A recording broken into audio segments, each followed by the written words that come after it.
한국의 불교공예 5번째 시간입니다. 이번 시간에는 조선시대의 불교 공예에 대해서 살펴보겠습니다. 먼저 조선시대의 사리장엄구부터 살펴보도록 하겠습니다. 아마 삼국시대 불교가 전래된 이후 가장 적은 수의 사리장엄구가 봉안됐던 시기가 조선시대가 아닐까 생각이 됩니다. 조선시대는 정책적으로 국가적으로 수의 업글책을 쓰게 되면서 건탑을 만드는 건탑 활동도 활발하지 못했고 사리장엄구의 제작도 미미하게 됐는데요. 조선시대 사리장엄구는 원통형이 많고 외형으로는 청동이나 백제를 사용하는 경우가 많았습니다. 더불어 사리를 넣는 사리병은 수정 사리병이 고려시대 이후에도 계속 사용되는 그러한 경향을 보이고 있고요. 이것은 수종사에서 발견된 수종사 사리장엄구입니다. 이 수종사 사리장엄구는 청자를 외함으로 하고 안쪽에는 이런 육각당형의 내함과 수정 사리병을 쓰고 있는데, 특히 이 청자 외함은 명대 월주요 청자를 외함으로 쓴 것 같습니다. 보통 백자라든지 고려시대 청자를 사용하는 경우는 있었지만 이렇게 수입한 용촌여 청자를 외함으로 사용한 경우는 수종사 사리장엄구가 유일하지 않을까 생각됩니다. 이와 같이 사리병이 이런 육각당형의 건물 당 내함 안에 놓이게 되고요. 이 뚜껑을 열면 이 안에 사리를 넣게 되어 있는 구조로 되어 있습니다. 원래 사리병은 금제병부터 해서 통일신라 시대에 녹색 유리제 사리병이 통일신라 시대까지 많이 사용됐고, 고려시대에는 수정사리병이 녹색 유리세 사리병을 대체하게 되고, 점차 조선시대에도 그와 같은 경향이 계속 이어져서 수정사리병이 계속 사용되는 그런 경향을 보이고 있습니다. 이것은 가평 1470년에 만든 가평 현등사의 사리장엄구인데요. 앞에서 말씀드린 것처럼 외함은 단순하게 원통형으로 처리가 되어 있고, 이것은 은으로 만들었기 때문에 청동이 아닌 은의 재질로 만들었고, 이 뚜껑을 열면은 이와 같은 수정사리병을 사용해서 이 안에 사리를 넣는 것은 방식으로 사리를 봉안한 것을 확인할 수 있습니다. 그리고 임진왜란 이후에 사찰들을 중수하게 되면서 기존에 있는 탑이라든지 어떤 건물을 중수하게 되는데, 지금 보시는 것은 법중사 보온의 법주사 팔상전을 중수하면서 중수 당시에 넣은 사리장엄구의 모습입니다. 이같이 5개의 탑지와 함께 이런 은제호에 이제 사리를 봉안하게 되는데요. 기존의 수정사리병은 사라지고 이같이 은제호를 이용해서 사리를 봉안하게 되고요.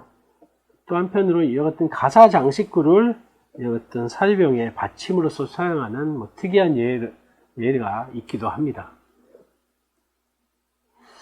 다음은 조선시대의 범종에 대해서 살펴보겠습니다.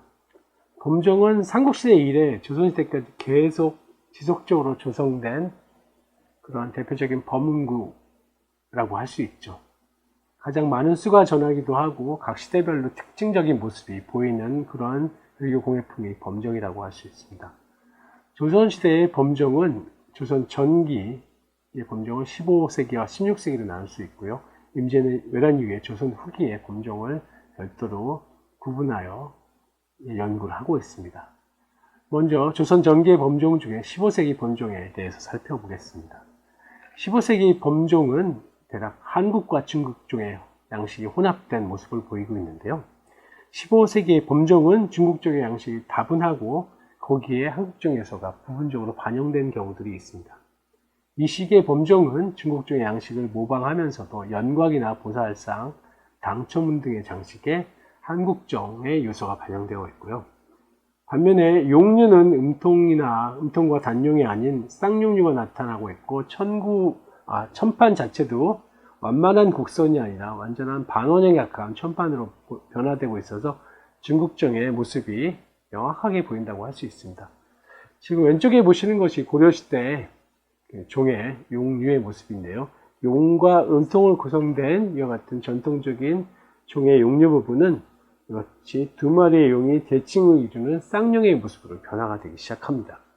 아마 이와 같은 변화는 지난 시간에 말씀드린 고려시대의 연복사정의 영향으로 조선 전기 왕실발원 종들에서는 같은 중국종의 모습이 다분해진다는 말씀을 드렸었는데요. 그러한 영향 속에서 조선 전기 종에는 중국종, 연복사종의 영향이 많이 나타나는 것을 알 수 있습니다.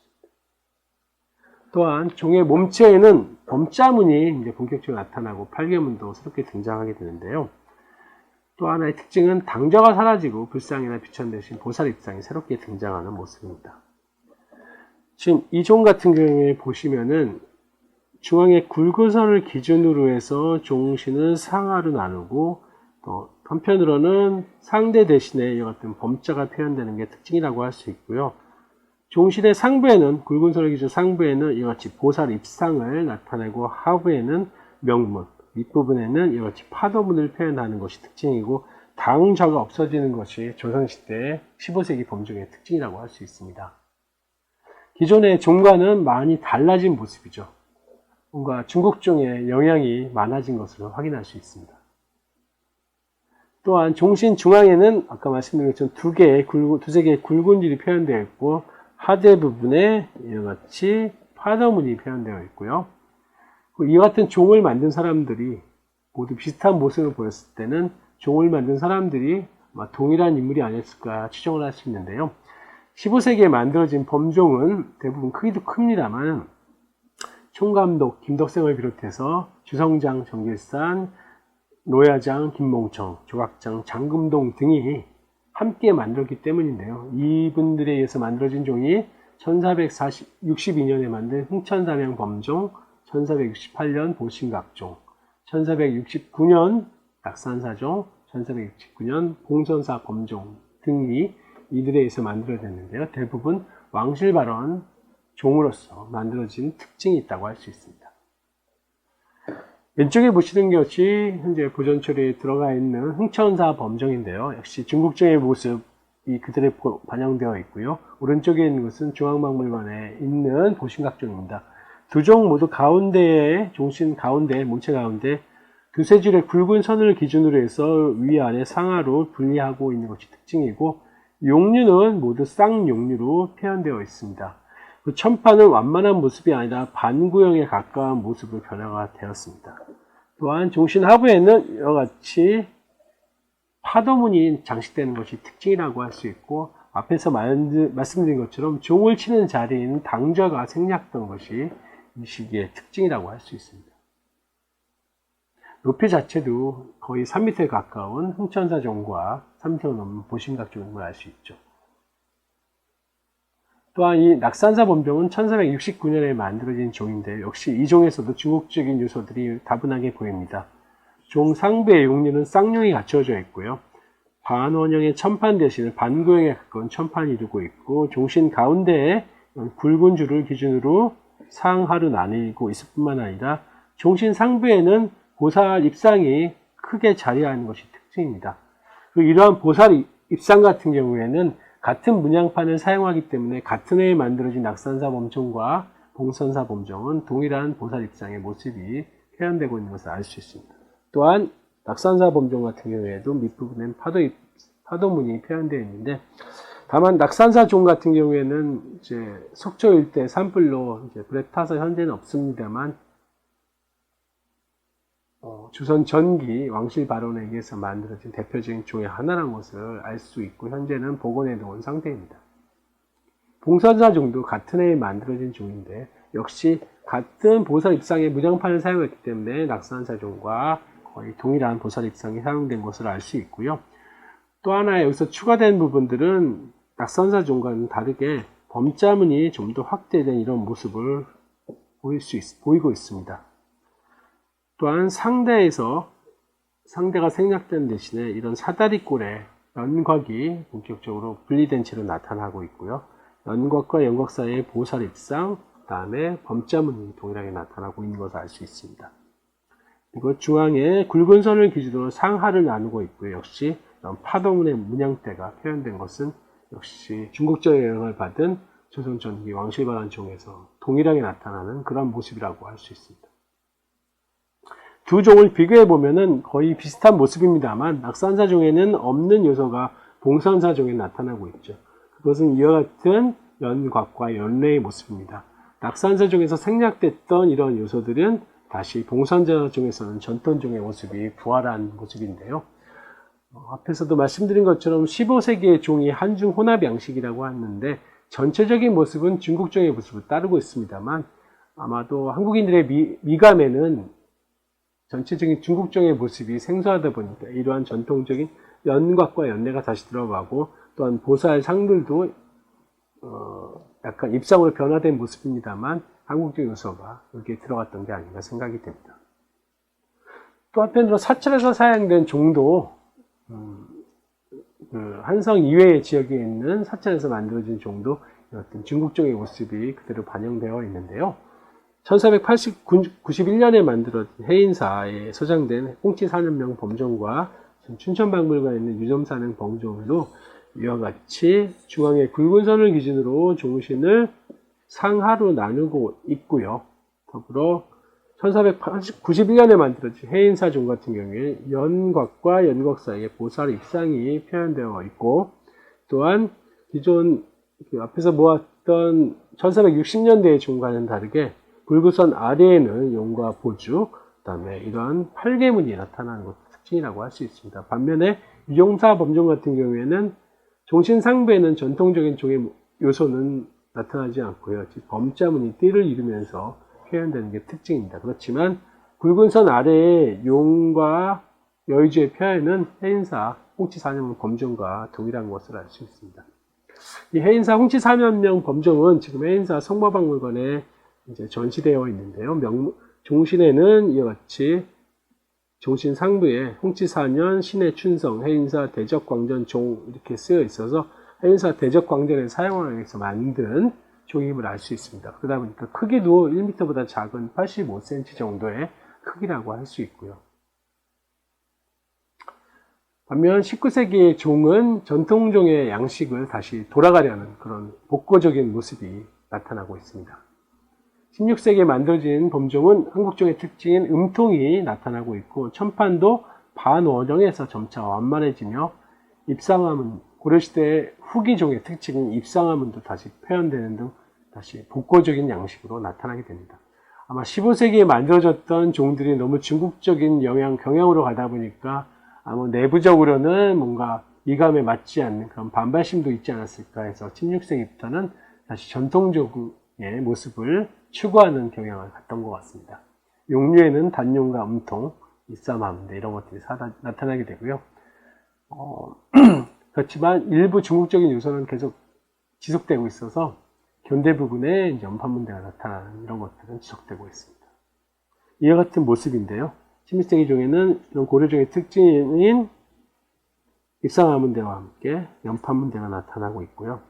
그 다음에 일부 이쪽에는 견대의 특징, 견대라고 하는 연판문대가 나타나는 또 하나의 모습이라고 할 수 있습니다. 또한 상대에서 사라진 상대에는 이와 같이 범자문대가 표현되어 있고요. 상대가 사라지면서 연곽이 분리되고 비천이나 불보살이 사라지고 이와 같이 지장보살상이 새롭게 나타나기도 합니다. 아마 기존에 만들어졌던 중국종의 양식에 뭔가 새로운 것을 접목하다 보니까 기존에 있던 전통도 전통입니다만 새로운 지장보살, 아마 소리로서 지옥에 있는 중생들에게 깨달음을 얻게 하기 위한 그런 의미에서 파지옥진원과 지장보살상이 새롭게 들어가는 게 아닌가 생각됩니다. 예, 이 종은 태안사 범종인데요. 임진왜란 이전인 1581년에 만들어졌습니다.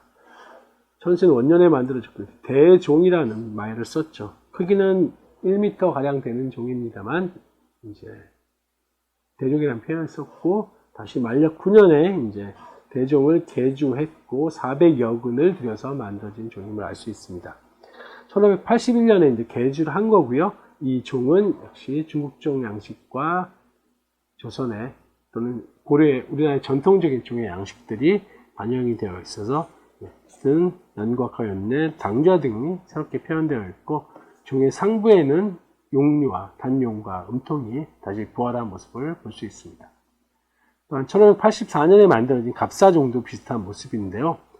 쌍용의 용류는 그대로 유지하고 있습니다만 그 밑에 현대의 장식인 연판문 양식이 있고 상대 대신에 육자 대명왕 진원의 범자가 표현되어 있고, 범자 문대에서 약간 떨어진 지점에 연곽과 그 다음에 보살상이 나타난 새로운 모습이 1984년 임진왜란 이전에 나타나는 것을 할 수 있습니다. 반면 조선 후기가 되면 되게 좀 복잡해지는 양상을 가게 되는데요. 조선 후기에는 조선 전기 범종 양식이 혼재되는 양상을 보이고 있고, 주로 범종을 만드는 주체는 스님인 승장과 일반인인 사장계열의 종으로 구분할 수 있습니다. 주로 중대형 종이 주를 이루고 있고요. 음통에 나타나는 종이 절반을 차지하고 입상화문대도 다수의 범종에서 나타나는 모습을 보입니다. 한편으로 입상화문대의 단순히 꽃이 아니라 인물 또는 보살상이라든지 승상이 표현되는 경우도 있고요. 연곽은 상대에서 완전히 분리돼서 종의 몸체의 중앙으로 내려오게 되고, 범자문대가 상대를 차지하게 되는 이러한 경향을 보이기도 합니다. 이와 같은 모습인데요. 중대형 종이 이제 줄을 이루게 되고, 마치 음통이 나타나게 되고, 단육류와 입상화문대도 한편으로 나타나기도 합니다. 또한 연곽은 상대에서 분리돼서 종복으로 내려오는 경향으로 가고 있는데, 범자문대와 함께 이러한 것들이 그대로 표현되어 있습니다. 또한 당자는 사라지고 종신에 합장을 하거나 연꽃을 뜬 보살 입상 등이 모든 종에나 표현되고, 기원문 등도 표현되기도 합니다.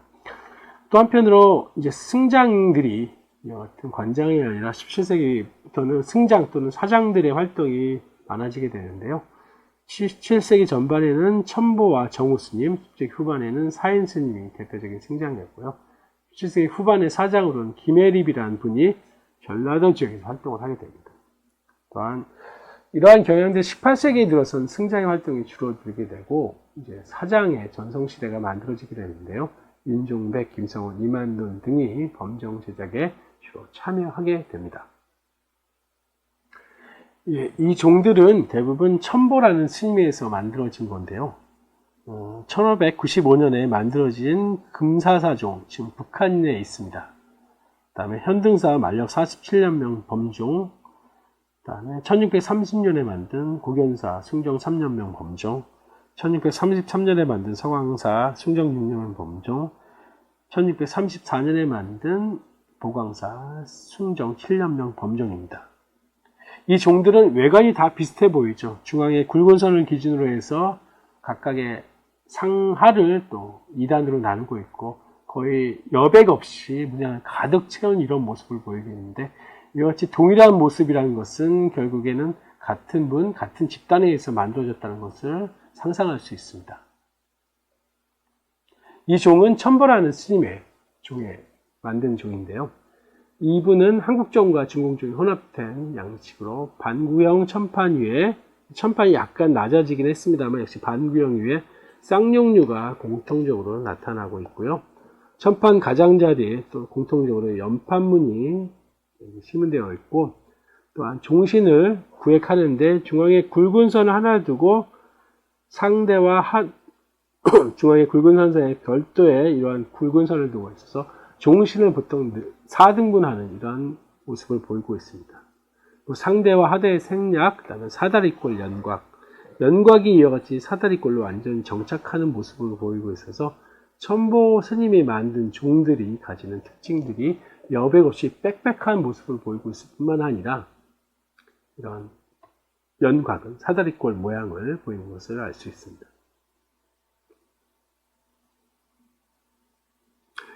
각 종마다 나타난 특징을 살펴보면 금사사명 범점은 지장보살과 위패 원관안의 범자. 그 다음에 잠깐만.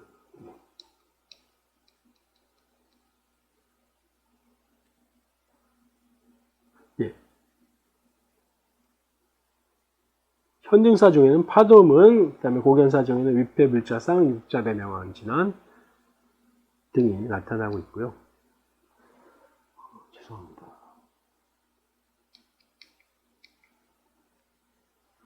보광사족에는 보살상, 파지역, 지원, 운영문 등 이런 것들이 나타나고 있어서 천보스님이 만든 종은 다 비슷한 모습입니다만 제작 시기에 따라서 나타나는 이런 보살상이라든지 파지역, 지원, 운영문 등 범자들도 변화가 되는 것을 확인할 수 있습니다. 또 한편으로는 천보스님 이후에 나타나는 활동을 하는 정우 스님의 종인데요. 역시 화원 정우라는 스님이 만든 종입니다. 1635년 대복사 범종과 1636년 무량사 범종이 나타나고 있는데요.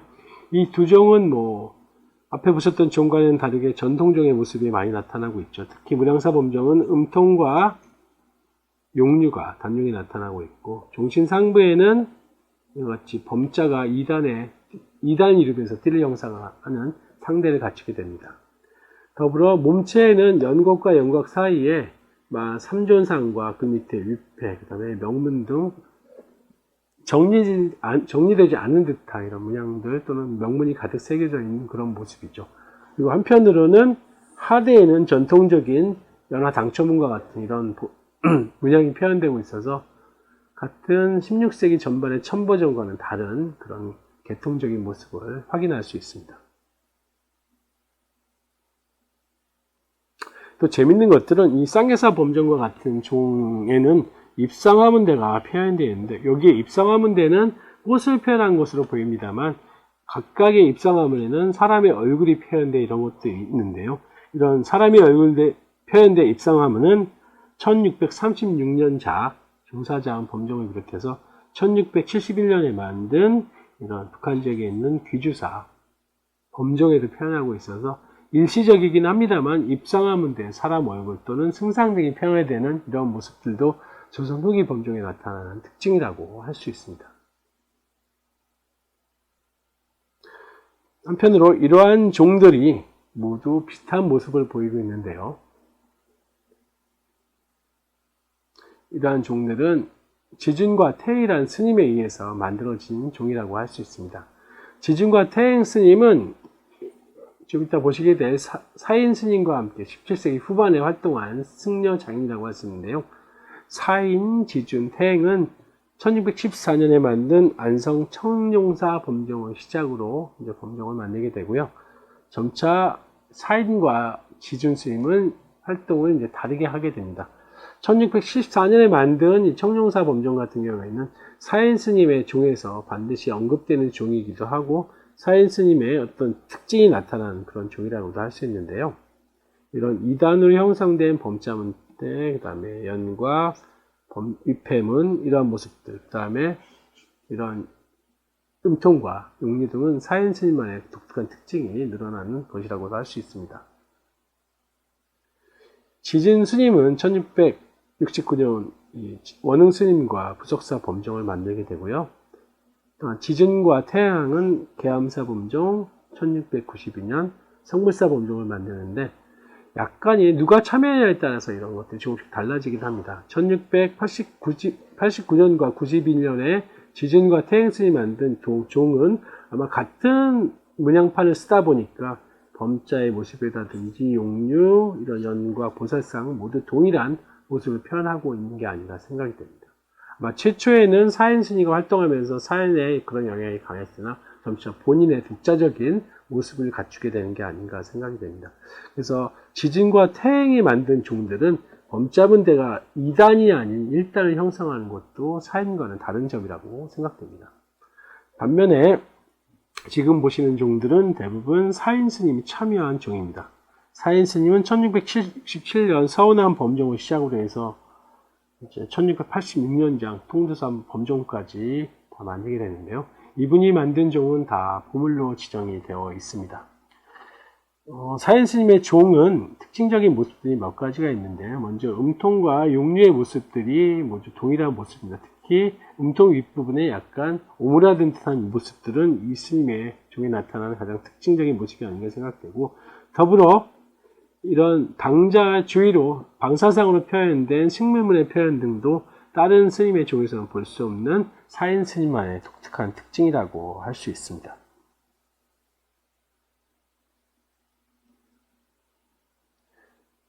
운봉사명 범종과 홍천 수타사명 범종을 비교해 봤는데 두 개의 종은 거의 크기도 큰 차이 없이 비슷합니다.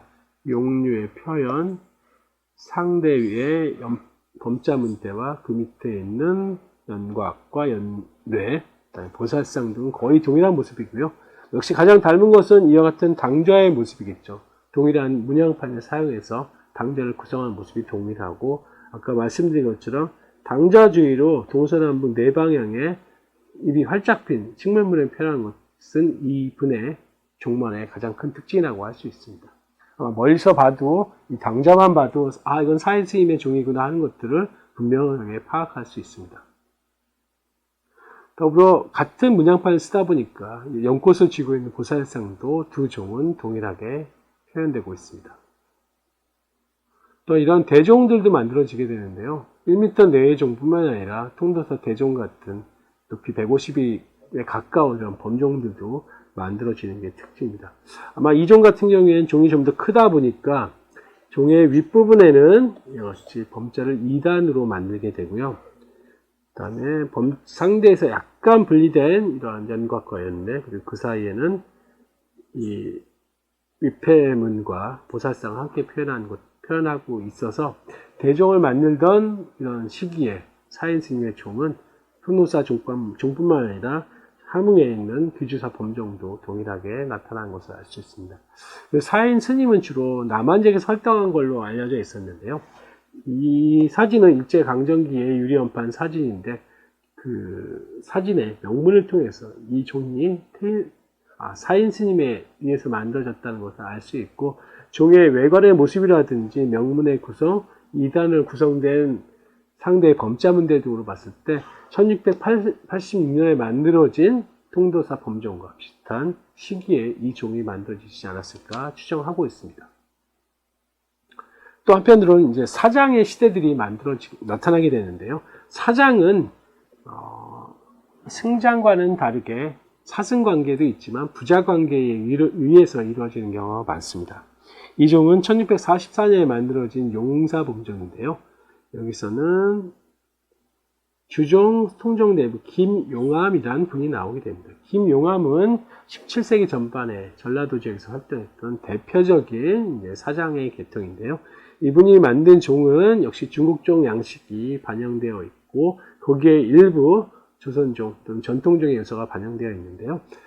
중국적인 요소는 다 아시는 것처럼 쌍용의 용류, 반구형 천판, 그 다음에 연판문 등은 동일한 모습입니다. 또한 이런 굵은 선으로 종신을 공간 구획하는 것도 중국종의 모습입니다만, 이와 같은 보살상, 연곽과 연내, 위패형 문양 틀은 전통적인 종의 모습을 반영한 것을 확인할 수 있습니다. 재밌는 부분은 이와 같이 종신 상부의 모습인데요. 쌍용과 함께 여기에 이런 연판문을 표현하고, 각각 연판문에는 옴자를 표현한 이런 또 특징적인 모습도 갖고 있어서, 이 김영암을 비롯한 사장 계열의 범종에는 각 시기별로 독특한 그런 문양들이 나타나고 있어서 원숙한 단계로 가면서 나타나는 범종의 제작도 분명히 다른 것을 확인할 수 있습니다. 역시 김용암의 범종과 김상립의 범종입니다. 이거는 왼쪽에 것은 1657년에 만든 김용암의 범종인데요. 앞에 보셨던 이 용사 범종과 비슷한 모습이죠.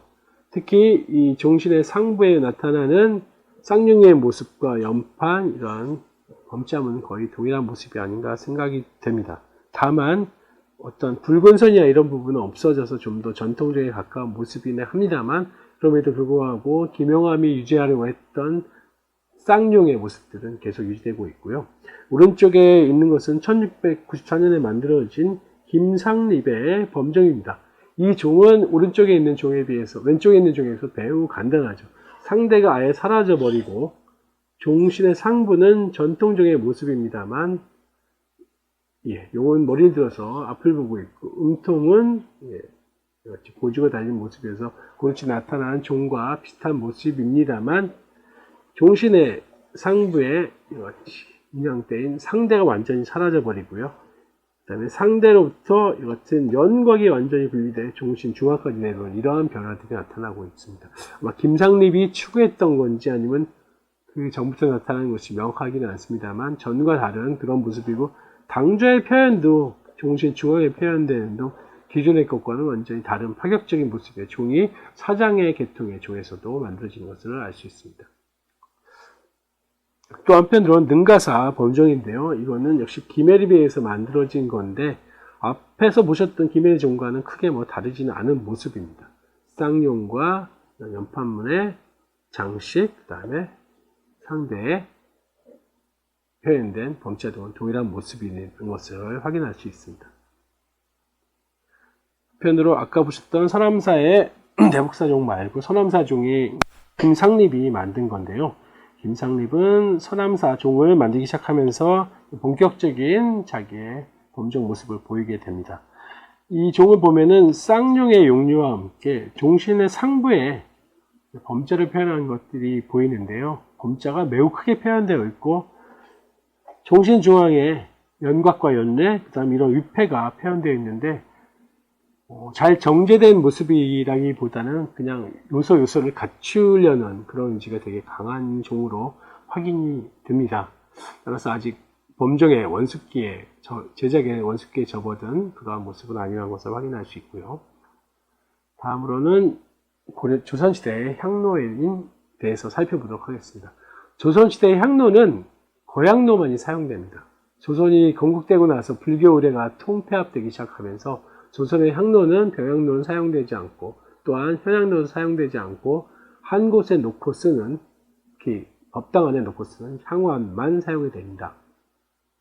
향환은 고려시대 11세기 후반경에 만들어진 거라고 말씀을 드렸었는데요. 조선시대에도 계속 사용이 됩니다. 다만 조선시대 향환은 고려시대 향환에 비해 몸체가 짧아지고 간주가 굵어져서 좀 둔중한 모습을 보이는데요. 이처럼 1397년에 만들어진 청동일사 향환인데요. 이같이 간주가 두꺼워지고 몸체도 상하에 비해서 폭이 길어지면서 세장한 모습보다는 좀 둔중해진 모습인 걸 알 수 있고요. 조선시대의 청동일사 향환으로는 1397년에 만들어진 청곡사 향환, 그 다음에 1674년에 만들어진 통도사명 향환 등이 있습니다. 지금 1397년에 만든 청곡사명 향환이 가장 빠르게 제작된 조선시대의 청동일사 향환이고요. 1674년 통도사명 향환이 조선시대에 제작된 마지막 청동일사 향환이라고 볼 수 있습니다.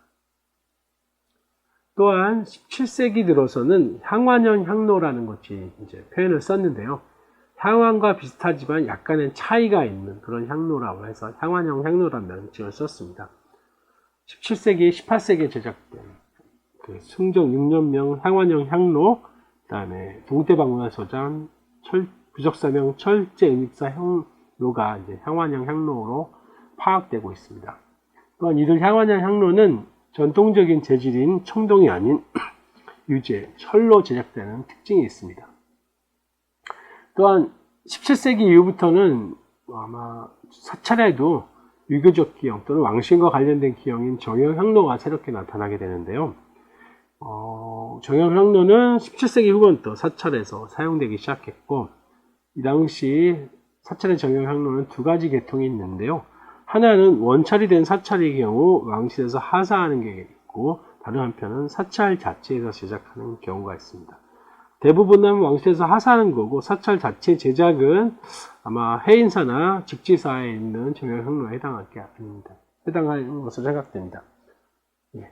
왕실 하사품은 해인사는 약간 성격이 애매하긴 합니다만 여기에 포함시켜도 되고 자체 제작으로 포함시킬 수도 있고요. 유점사, 용주사 정형향로가 하사품이라는 걸 알 수 있고요. 반면에 직지사는 태감 스님에 의해서 만들어진 사찰 자체에서 만든 정형향로입니다. 이외에도 조선 후기엔 옥석의 정형향로도 만들어지는데 통도사에 소장된 옥제 정형향로가 대표적인 예라고 할 수 있습니다. 이게 이제 1497년에 만들어진 청곡사명 청동일사 향환인데요. 현재 중앙박물관에 있고 조선국의 개국인 태조 이성계의 비인 신도광후 강씨를 위해서 만든 청동일사 향환입니다. 본향이 진양 대도부였기 때문에 비보선사인 청곡사 도광전의 보관하기위해서 만든 청동일사 향환임을 알 수 있고 조선시대에 만들어진 향환 중 가장 큰 예에 속한다고 할 수 있습니다. 앞에서도 말씀드린 것처럼 고려시대 지정년간에 만들어진 청동일사 향환에서 몸체의 지름이 높이보다 크기 때문에 약간 둔중해진 그런 모습이 보이고 있고요. 받침도 2단, 3단의 받침의 윗부분을 가장 둥글고 크게 표현했기 때문에 역시 둔중한 그런 미감을 보이고 있습니다. 그렇지만 고려 시기에 나타나는 그런 전통은 이 은입사 향원에도 계속되고 있어서 몸자를 표현하고 주위에 여의도문을 표현한 것들은 고려적인 전통이 이 시기까지는 지속되는 것을 확인할 수 있습니다. 이런 범자의 표현 모습인데요. 청국사명 향환에는 아직 여의도문이 있지만 1584년에 만들어진 만역 12년명 백정암명 향환에는 그러한 것들이 없어지게 되고요. 강의 13년에 만들어진 통도사명 은입사 향환에도 이런 여의도문의 이런 범자 문양은 완전히 사라지게 됩니다. 1397년 이후에 조선시대에 만들어진 청동은입사 향환의 범자 표현에는 여의도문은 완전히 생략되는 것을 알 수 있습니다. 이것은 실상사 백장암에 소장된 청동은입사 향환인데요. 전체적인 모습은 오히려 청국사 향환보다 고려시대 향환에 가까운 그런 모습입니다. 받침도 2단으로 되어 있고 이게 원흉대가 있는 것들은 고려시대 은입사 향환의 일형식에 가까운 모습인 것을 알 수 있습니다. 이 향환에는 전통적인 고려의 범자, 네자의 범자가 아니라 하나의 이런 원 안에 5개의 범자를 넣어놨는데요. 아, 람, 밤, 함, 캄. 이 5개의 범자는 조상경에 나오는 오륜종자를 범자로 표현한 것입니다. 밑에 있는 게 오륜종자도에 있는 아람, 밤, 함, 캄이고요. 위에 것이 백정암 은입사 향환에 나타나는 아람, 밤, 함, 캄의 은입사 향환의 범자입니다. 글자의 서체는 좀 다릅니다만은 이런 오륜종자도가 조선시대 청동 은입사 향환에 표현된 것은 백정암명 향환이 유일하다고 할 수 있습니다. 주로 오륜종자도나 이런 것들은 주로 불복장에 많이 나타나는 이런 범자라고 할 수 있는데요. 그런 것들이 영역의 확장의 측면이라고 볼 수 있을지 모르겠습니다만 청동 은입사 향환에도 시문되고 있다는 것은 흥미로운 일이 아니라고 할 수 없습니다. 그 외에 조선 후기에 만들어진 청동 은입사 향환은 전통적인 문양 외에 이런 기하문이 나타나는 경우도 있고요. 또 한편으로는 기형은 조선시대 것을 따르고 있습니다만 세부적인 문양은 기존에 있던 고려시대 청동 은입사 향환을 그대로 따른 이와 같은 조선시대의 청동 은입사 향환도 있습니다. 대표적인 게 강의 13년에 만들어진 통도사명 청동 은입사 향환이라는 걸 알 수 있고요. 이 강의 13년면 통도사명 청동 은입사 향환의 입사장 장우생이라는 사람은 조선시대 관장으로도 활동한 입사장이어서 주로 이 사람들은 관내 장인으로서 활동도 하였지만 이와 같이 사찰이라든지 또는 별도의 일이 있을 경우에 개인적으로 참여하여 이런 불사를 함께 하기도 했던 인물로 보입니다. 1674년 통도사명 청동 은입사 향환은 세부적으로 보면은 같은 불교 문양이 있는 것은 분명합니다. 몸체에는 이와 같이 옴을 두고 있고 여기에 연화당첨을 표현한 모습들은 고려시대 향환과 같고 또한 이와 같이 노신의 몸체 받침 부분에 봉황문을 표현한 것들은 고려시대 것과 크게 다르지는 않습니다만 그럼에도 불구하고 이러한 봉황을 표현한 것들은 조선시대의 청동 은입사 향환에 흔하지 않은데 1674년작 청동 은입사 향환에 이런 것들이 나타나는 것들은 역시 기존에 있던 통도사에 있던 청동 은입사 향환을 모티브로 활용했기 때문에 동일한 문양을 표현하는 게 아닌가 생각이 됩니다. 그 외에 이렇게 유재로 만든 향환형 향로들이 이제 유재로서 17세기부터 나타나기 시작을 하고요.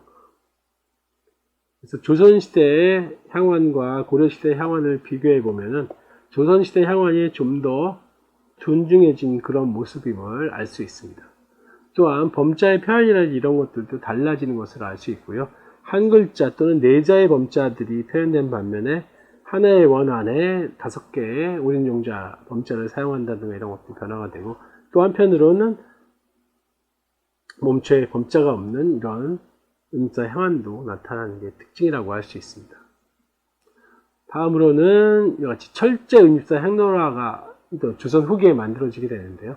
철은 전통적으로 무기와 농기구로 사용되었습니다만 18세기 이후부터는 공예품으로서 사용이 되고 19세기에는 일반 양반 사회에서 문방구로도 많이 사용되는데, 불교 공예품은 대략 18세기 전반부터 사용된 것 같습니다.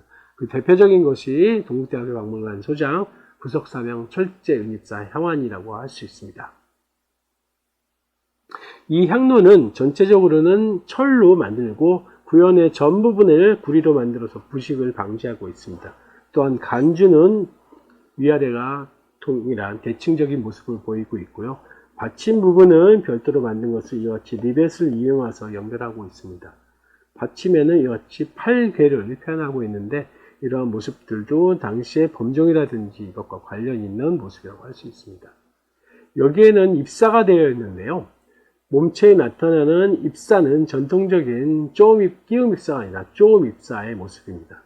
세부적으로 보면 표면이 많은 스크래치가 표현되어 있고, 거기에 은사를 갖다 붙인 이런 모습입니다. 좀 끼었다기보다는 이런 스크래치 있는 홈에다가 은실을 놓고 그냥 두드려 붙인 듯한 그런 모습인데요. 이건 이제 쪼음 입사라고 합니다.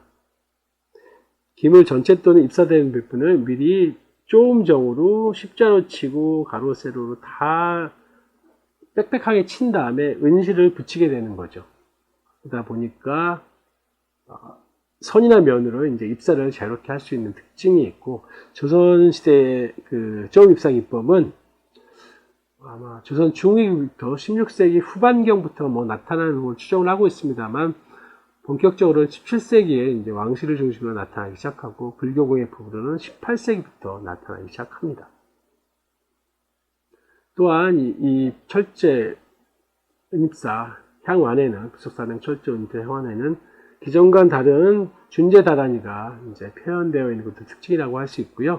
또 한편으로는 받침 부분에 이렇게 8개가 표현되어 있는데, 8개는 투조를 표현했을 뿐만 아니라 주로 이제 문항 8개라고 하는 것들이 나타나게 됩니다. 문항 8개는 비단 이 향환뿐만 아니라 범종과 또는 우리나라에 나타나는 제작된 불교 공예품에는 모두 나타나는 그러한 8개라고 할 수 있습니다.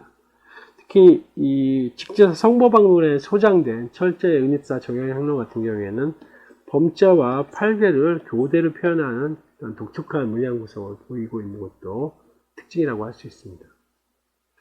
한편 해인사 청동은입사 정형향로는 기존의 정형향로에, 청동은 정형향로에 불교적 요소인 범자와 연어, 당청은 등을 표현한 것이 특징이라고 할 수 있고요. 특히 이 향로의 목에는 전서로 금강경 응화비진분에 이와 같은 명문이 새겨져 있어서 가장 불교적인 그러한 향로임을, 정형향로임을 알 수 있습니다.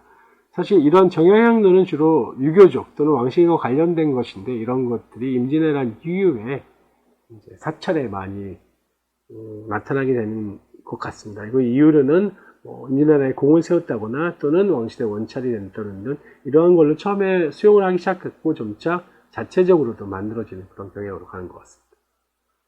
그래서 이세구라든지 유척기의 문집에는 이와 같은 내용들이 있는데요. 해인사에는 대향로가 있는데 은자로 쓰여 있다. 여, 추, 여환에서 아까 금강경 응화비진분의 내용을 적었던 것 같은데요. 아마 당시에 조명도 없고 하다 보니까 글자도 흐릿하고 해서 이와 같이 썼던 게 아닌가 생각이 되고, 이세구의 생물년을 기준으로 하면 적어도 1700년을 하한으로 볼 수 있지 않을까 합니다. 또한 유척기의 문집에도 이와 같이 전유 3로에서 3개의 정형향로를 얘기하는 것 같고요. 이동배 청정관 전사에도 오동 은화 감, 이, 범자 이렇게 이제 써놨는데, 여기는 어느 시대 것인지 모르겠다 이렇게 표현해 놓고 있습니다. 그래서 이세구의 문집의 기록을 봤을 때 해인사 정형향로는 1700년을 하한으로 알 수 있는 가장 오래된 왕실의 사찰의 불교의 정형향로가 아닌가 생각이 됩니다. 이거는 1750년에 직지사에서 자체적으로 만든 정형향로인데요. 역시 철제 은입사로 이제 문양을 심은한 것이 특징이라고 할 수 있습니다. 재밌는 것은 이 목 부분에는 용을 이제 표현하고 있는데 역시 쪼음 입사로 용 전체를 표현한 것이 기존과는 다른 모습이 아닌가 생각이 되고요. 또 하나의 재밌는 것은 왕실의 원찰로 지정된 사찰에는 왕실에서 하사한 정약항로가 나타나게 됩니다. 이 정약항로는 이제 유점사에 있던 일제강점기에 촬영한 유점사의 정약항로인데 현재는 이제 어디 갔는지 알 수 없는 그런 항로입니다만 이런 것들이 왕실의 원찰로 지정이 되면서 이제 왕실에서 하사한 이런 것들이 사용되고 있고요. 재밌는 것은 이 유점사와 동일한 것으로 보이는 이러한 정약항로가 현재 대만 고궁박물원에 남아 있습니다. 귀의 모습이라든지 기둥 모양의 다리 또는 이런 짐승의 얼굴이 표현된 소위 도철이라고 하는 짐승의 얼굴의 표현도 동일해서 아마 이러한 것들 중국에서 만들었던 이런 정약항로가 조선에 어떠한 경로로 이제 통해 들어갔고 왕실에서 그것을 구입한 후 또는 수용한 후에 원찰에 하사한 것이 아닌가 생각이 듭니다. 유점사 같은 경우에 인조와 현조의 영정이 이제 17세기 말 또는 18세기에 이제 보관되게 되는데 이때 원찰로 지정되면서 이러한 향로들이 갔던 게 아닌가 생각이 됩니다. 또 한편으로는 가장 대표적인 원찰인 용주사가 있죠. 용주사는 정조의 아버지인 사도세자의 그 원찰이 됐던 곳이죠. 용주사에는 문왕방정과 이제 선동로 두 가지가 있는데요. 이 왼쪽에 있는 문왕방정은 요 밑부분에 이와 같이 주공작 문왕준이라는 명문이 새겨져 있고요. 선동로 같은 경우에는 역시 밑부분에 대명 선덕연제라는 이런 명문이 새겨져 있습니다. 두 개 모두 명청대의 방구동기와 함께 고대 청동기를 방제한 그러한 고동기라고 할 수 있는데요. 이런 것도 유행하면서 조선에도 전래가 된 것 같습니다. 특히 홍제전서에는 정조가 세자 시절 같이 문왕지정 선동지로 이 두 가지를 가지고 있었다 하는 걸로 기록이 있는 걸로 보아 정조가 세자 시절 소장하고 있던 문왕지정과 선동지로를 용주사를 왕실의 사도세자의 원찰로 지정하면서 정조가 하사한 것이 아닌가 생각이 됩니다. 따라서 왕실의 원찰로 지정된 곳에는 이런 정약향로가 왕실에서 하사가 되는데 고동기형의 이런 향로를 왕실에서 하사한 이유는 왕실에서 사용한 향로들이 대부분 고동기형에 가까운 향로였기 때문에 왕실에서는 자연스럽게 고동기형의 향로를 불교 사찰에 하사한 게 아닌가 생각이 됩니다. 또한 이런 문왕정과 선동로는 주로 18세기에 유입이 됐고 왕실과 사대부들이 서화고동의 수식과 감상의 취미로 중국에서 수입을 하게 됐던 거고요. 단능르고 담원서, 연하의길 등의 문왕정에 대한 기록이 있고요. 영조실록에도 이제 선동로에 관한 내용이 있고 조선 후기에 이제 관료했던 이의원의 소장품에는 선동로라고 할 수 있는 대명로, 또한 박정의 연암집 등에도 선동로가 기록되어 있어서 조선 후기에는 왕실뿐만 아니라 이런 사대부 층에서도 서화고동 취미가 있었기 때문에 앞에서 보셨던 용주사의 문왕전 선동로들이 조선시대 사회에 많이 침투했던 게 아닌가 생각이 됩니다. 그럼 오늘 배운 내용을 정리해 보도록 하겠습니다. 조선시대 사리장원군은 숭유역불 정책으로 탑이 건립도 활발하지 못했고 사리장원군의 제장도 미미했으며 사리장원군은 원통형이 많았고 병은 수정제, 외암은 청동이나 백자가 활용된 것을 알 수 있습니다. 범종은 15세기에는 한중 호남 양식, 16세기에는 복고 양식이 나타나고 있고요. 조선 후기에는 승장과 사장이 중심되어 이제 범종을 만드는데 첨보와 사인, 지중, 태행, 스님 등이 17세기 후반, 17세기부터 18세기 초에 활동을 했고요. 사장은 17세기 후반부터 김용암, 김상립, 김혜립 등의 부자와 사승관계 속에서 다양한 범종을 제작하게 됩니다. 또한 향로는 고려시대 향원을 이제 발전적으로 계승하였지만 17세기 이후 이제 새로운 향로인 정약향로가 나타나기도 하고 한편 재질적인 측면에서는 전통적인 청동에서 벗어나 철과 유제로도 만들기 시작됐습니다. 그리고 원찰로 시험된 사찰에는 왕실에서 중국 고동기를 방지한 향로를 하사하였고요. 유점서와 용주서의 저의 향로가 대표적인 예가 되고, 특히 용주서의 향로는 정조가 세자 시절 수정했던 은왕정과 선동로를 하사하였던 것으로 보입니다. 네, 이상 오늘의 강의를 마치도록 하겠습니다. 감사합니다.